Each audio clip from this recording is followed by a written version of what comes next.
Ya halo teman-teman, kali ini aku sedang bersama seorang teman yang kita kenal di komunitas content creator. Boleh perkenalkan namanya dan sekarang lagi jadi apa? Oke, nama aku Farha. Kebetulan aku kesibukannya travel content creator plus fotografer. Ya, aku juga kan sekarang udah mulai ngonten gitu kan, dan teman-teman yang lain juga ngonten. Nah, konten kan banyak gitu, tipe-tipe konten yang sekarang lagi dijalanin itu yang kayak gimana? Nah, kebetulan aku tuh lagi sibuk banget campaign sama sustainable tourism nih. Oh iya, itu kayak traveling tapi bebas sampah bagaimana sih? Oh, kalau misalkan sustainable tourism itu, jadi kita gimana caranya tuh traveling sambil ngejaga bumi nih Kak. Iya. Kayak misalkan nih orang yang nggak tahu ya pentingnya tentang walking tour kayak gitu, terus menggunakan transportasi umum, bawa tumbler kemana-mana, terus bawa goodie bag sendiri. Nah itu tuh termasuk campaign ngejaga bumi gitu Kak. Ya jadi kayak gitu kan. Jadi kalau kita juga kesini jalan kaki gitu.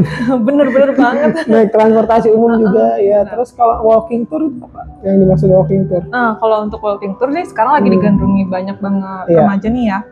Biasanya sih kalau itu tentang wisata sejarah, contohnya di Jakarta nih. Misalkan nih sekarang nih di Kota Tua ini kan udah ada tour guide, dia memanduin kita tuh buat walking tour, buat keliling-keliling Kota Tua gitu, tentang bangunan bersejarah sampai museumnya, dan itu free Kak, cuman hanya bayar tiket masuk museumnya aja gitu. Nah itu termasuk dukung sustainable tourism. Sekarang walking tour tuh lagi banyak gitu. Kalau misalkan aku pernah tahu kayak dari halte itu salah satu walking tour juga. Tapi dia lebih ke makanan sih, kuliner sambil jalan-jalan gitu. Cuman yang aku tahu sih basicnya tuh kayak Jakarta Good Guide kayak gitu, Bandung Good Guide, Palembang Good Guide. Nah itu dia benar-benar berjalan sambil bercerita gitu. Misalkan kayak bangunan Tempo dulu, cerita Tempo dulu, itu diceritain sambil kita berjalan gitu Kak. Ini kan teman-teman kan lagi isinya belajar gitu kan, ini kan pengen tahu podcast kan. Kalau misalkan traveler yang biasa atau misalkan tadi sustainable traveling tuh bedanya apa sih? Nah, kalau misalkan traveling biasa ya kita misalkan jalan dapat experience foto-foto, misalkan bagian suka foto-foto atau nulis di blog mungkin ya. Nah, berbeda dengan sustainable travel gitu Kak. Misalkan nih kalau misalkan kita rencana ke suatu tempat, misalkan nih contoh Pulau Seribu ya. Kalau orang ke Pulau Seribu itu kan ya udah datang ke destinasi foto-foto gitu kan. Oh iya di Pulau Seribu tuh ada destinasi ABCD gitu. Beda sama sustainable Kak. Jadi kalau misalkan Kakak ikut sustainable tourism, kayak nanam mangrove gitu kan, ikut pengutih sampah yang ada di pinggir laut gitu, atau enggak yang di terumbu karang. Nah, itu baru namanya contoh support sustainable tourism. Oh, kayak gitu ya. Jadi emang ada experience-nya udah pasti dapat. Di sisi lain juga apa sih yang bisa kita lakukan sambil kita jalan-jalan. Jadi gitu. Tuh jalan-jalan nggak cuman experience aja, tapi kita juga sambil jaga bumi gitu.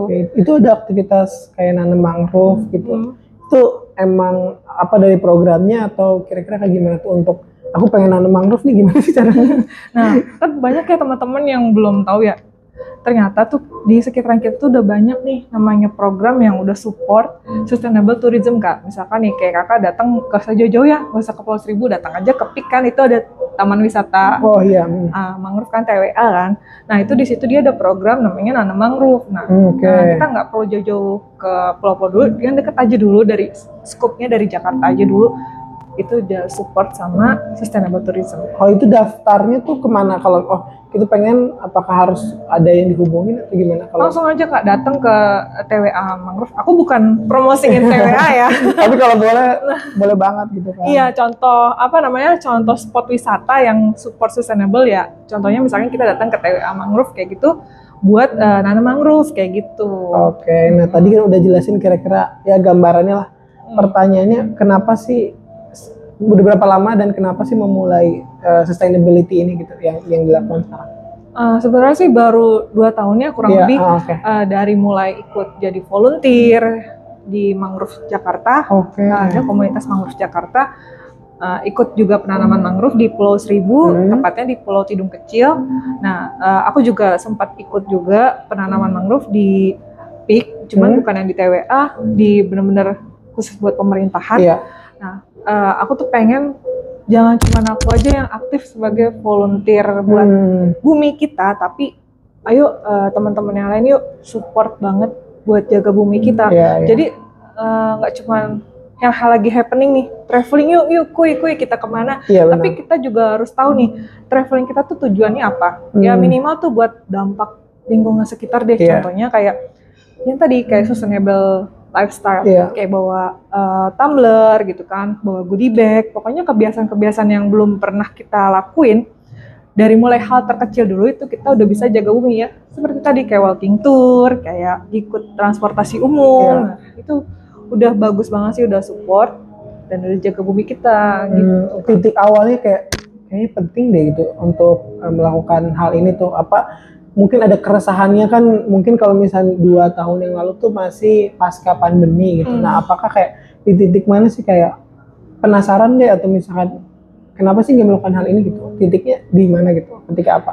Gini ya, polusi sih, lebih tepatnya polusi. Terus udah gitu kan, kalau misalkan kita searching ya, polusi sama sampah yang paling terbesar tuh sampah rumah tangga ya, khususnya sisa makanan ya nggak sih? Jadi kalau makanan, kebanyakan nih makanan sisa itu buangnya pasti nggak terurai gitu ya. Coba kalau misalkan kita pikirin dari hal terkecil, misalnya nih, makanan all you can eat nih, lagi tren-trennya nih, makanan all you can eat. Ya coba seperlunya aja, ngambil sedikit gitu kan, icip gitu. Nah itu juga udah support sustainable kan, karena biar nggak ada tuh banyak makanan tersisa. Selain itu, aku juga udah pernah coba sharing sama ada komunitas kan, namanya Cookpad Indonesia. Nah, aku waktu itu di situ jadi narasumber bareng sama Cookpad Thailand. Itu ngebahas tentang zero waste. Itu makanan sisa. Jadi misalkan nih kayak kulit singkong itu bisa loh dijadiin makanan tradisional namanya tumis kadedemes. Kalau bisa cek deh di Google. Itu dari daerah mana? Sunda. Kadedemes. Tumis kadedemes. Itu dari kulit singkong, kulit ari-ari singkong. Iya. Ditumis bareng, apalagi kalau misalkan ditumisnya bareng sama teri, itu enak banget, bakalan boros nasi sih. Jadi dari situ kan udah kita manfaatin ya, maksudnya dari kulitnya aja sampai bisa kita olah gitu jadi makanan, kan jadi nggak tersisa bahan makanan gitu. Karena yang kita tahu tuh beberapa bahan kayak kulit apel kan dibuang gitu. Terus itu bisa loh dijadiin keripik. Keripik kulit apel itu bisa. Itu banyak kalau misalkan kalian pada searching ya. Itu banyak banget menu-menu yang bahannya dari bahan sisa gitu. Kayak dari kulit, kayak dari yang tadi kulit singkong sama kulit apel. Jadi minim menimbulkan sisa dari makanan itu. Benar banget. Yang aku baru dengar sih mungkin kayak misalkan penggunaan limbahnya untuk dijadikan pupuk untuk apa, untuk jadi makanan lagi sih aku baru dengar sih. Nah itu dia. Justru malah ada yang sempat dijadiin UMKM gitu, kayak buat dibikin manisan, itu juga ada gitu. Itu keren banget sih. Itu sekarang udah penting banget ya. Kalau aku pernah dengar gitu, ini penelitian entah ada yang terbaru atau enggak, Indonesia itu negara penghasil sampah makanan kedua sedunia. Bener banget. Negara termubazir makanan kedua sedunia gitu, setelah Arab Saudi. Gokil ya. Jadi ya mungkin kita kan kita negara yang paling ramah, negara yang paling dermawan gitu, sering memberi, tapi di sisi lain juga miris berbanding banget sama faktanya loh. Padahal kan bisa didistribusikan, mungkin itu sih yang jadi permasalahan. Dan ada satu slogan yang aku sempat baca waktu itu, nama warungnya tuh Nasi Peda Pelangi. Kalau tahu ya. Terus dia bilang lebih baik nambah daripada nyisa gitu. Jadi kayak itu juga sedikit kayak gitu ya. Itu baru dari sisi makanan gitu kan. Kalau dari sisi yang lainnya tuh gimana? Untuk supaya kita tuh nggak banyak pakai plastik kayak gitu. Pastinya harus bawa goodie bag ya. Itu perhatian banget sih, karena di beberapa supermarket kan juga udah menyediain plastik ya. Itu bagus banget sih itu. Itu udah satu langkah ke depan lah. Ya terus udah gitu yang aku benar-benar terapin sih bawa tempat makan. Jadi misalkan nih kayak kita mau jajan fast food ya, walaupun nggak dibenarkan ya jajan fast food ya, harusnya tradisional lah, makanan lokal lah gitu. Cuman karena kebanyakan kita masih senang makan fast food ya, minimal tuh kita bawa peralatan makan tuh dari rumah gitu kan. Kak, aku mau order nih pakai tempat makan gitu. Nah itu udah support sustainable lifestyle. Terus kalau misalkan kita traveling, kita kan pasti bawa hand body kan sebotol gede-gede gitu. Nah itu kan nggak bisa, kalau bisa sih beli tempat yang kecil itu, jadi memperkecil space-nya gitu kan. Itu jadi langsung sekali pakai. Nah itu juga support sama bumi kita. Terus yang aku tekanin lagi nih ya, kalau misalkan kita senang diving, pilih sunscreen yang support sama alam. Iya, kan? benar. Nah itu dia, itu yang kadang seneng banget diving tapi kita pakai sunscreennya yang ngerusak terumbu karang. Itu kan tuh yang banyak yang belum tahu ya. Makanya sekarang nih buat para ciwi-ciwi kalau pilih sunscreen yang bahannya itu yang sekiranya tuh yang aman lah buat alam gitu. Dari sunscreen aja itu bisa ngerusak terumbu karang ya? Benar banget. Oke, berarti memang harus dipilih. Dan kalau misalkan itu kan untuk memulai hal yang baik kan belum tentu mudah ya. Benar. Kira-kira apa sih tantangannya gitu? Kayak kita tuh harus gimana sih? Apa ya kesulitannya lah gitu untuk konsistensi. Konsisten ya minimal dari hal terkecil dulu aja lah. Misalkan kayak biasanya sering bawa kendaraan pribadi gitu kan. Yuk kita coba kurangin pakai transportasi umum. Terus dari itu bawa tumbler kemana-mana. Tapi sih kalau misalkan kita naik transportasi umum, kebanyakan kan di stasiun-stasiun udah ada refill ya. Kalau kita bawa tumbler bisa refill. Nah itu udah support banget sustainable tuh, termasuk juga. Nah itu makanya itu penting banget dari hal terkecil dulu aja deh. Jangan, nggak usah yang besar-besar. Aku bakalan merubah bumi sampai besar, enggak. Dari yang terkecil dulu aja. Dari yang kebiasaan terkecil kayak misalkan bawa tumbler, bawa goodie bag, sama gunain transportasi umum sambil walking tour nih. Atau enggak ya berjalan. Banyak kan juga 1000 langkah lebih bagus ya. Buat selain konsistensi itu apalagi yang jadi tantangannya tuh? Wow, yang pastinya sih lingkungan juga lingkungan sih. Ya, betul. Lingkungannya sangat berpengaruh banget sih ya. Kalau misalkan lingkungan kita support sama sustainable kan, otomatis kita juga ikutan punya habit yang baru ya. Benar. Tapi kembali lagi ke diri kita, kalau misalkan kita udah dari awal udah niat, saya pengen banget nih minimal tuh dari kebiasaan diri sendiri gitu, bawa tumbler, bawa goodie bag itu, nanti seiring berjalan waktu teman-teman pasti kan yang di sekitaran kita mengikuti gitu kebiasaan kita. Oh dia aja buat tumbler loh, oh seefisien itu ya, oh belanjanya lebih enak banget ya, oh dia lebih sehat ya, karena kan mayoritas kan para pekerja kan lama duduk ya. Kalau misalkan kita bawa motor duduk lagi gitu kan. Kalau misalkan naik transportasi umum kan dari tempat kantor ke transportasi umum aja kan berjalan kaki, kan olahraga juga gitu kan. Jadi dalam waktu sehari itu kita nggak pure duduk aja, bisa buat olahraga setelah pulangnya atau berangkat.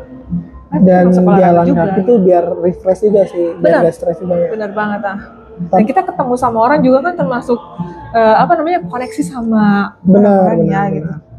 Dan menurutku sih salah satu hal yang lain ya di luar konsistensi dan juga lingkungan, mungkin efisiensi waktu. Misalkan kadang-kadang kita nih waktunya tuh butuh cepat gitu. Kadang-kadang kan kita kalau misalnya naik transportasi ini, transit sini itu agak lama, itu yang jadi tantangannya. Mungkin PR-nya ya kita harus bisa ngatur waktunya gitu sih. Benar-benar. Itu kan tadi tantangannya. Kalau misalnya keseruan atau misalkan experience-nya dari menjalani, mungkin apakah dari menjalani sustainable living ini, sustainable tourism. itu tuh kayak ketemu dengan orang baru atau apa tuh, jadi keseruan-keseruannya tuh gimana? Yang aku dapetin ya dalam 2 tahun ini berbaur sama warga lokal. Itu yang berkesan ya menurut aku. Jadi gimana caranya kita datang ke warga lokal gitu, terus bikin produk UMKM, karena aku kan memang benar-benar support buat UMKM. Seneng banget deh kalau misalkan ada kita nih traveling ke destinasi A gitu ya, terus kita nemuin nih ciri khasnya terus dijadiin UMKM, itu benar-benar excited banget.